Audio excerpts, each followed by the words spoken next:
građana sa posledicama korišćenja genetski modifikovanih organizama, članovi pokreta Dveri za život Srbije delili su promotivni materijal ispred tržnice kod gradske pijace. Oni su predsjedniku opštine Bor i predsjedniku Skupštine opštine Bor, Nebojši Videnoviću i Draganu Žikiću, predali zahtev da se naš grad proglasi netolerantnim na genetski modifikovane organizme. To su do sada uradili gradovi poput Čačka, Sombora, Aranđelovca, Kikinde i Majdanpeka.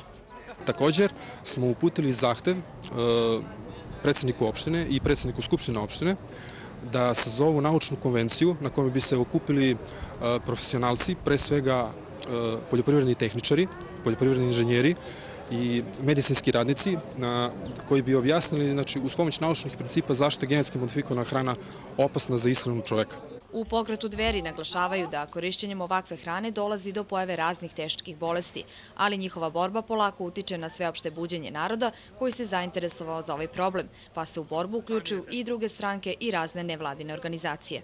Želimo da istaknemo, i ovo je vrlo bitno, da pristupanje Evropskoj uniji i Svetskoj trgovinskoj organizaciji neizostavno znači da moramo da prihvatimo genetski modifikovane organizme, a to se ne smije dozvoliti.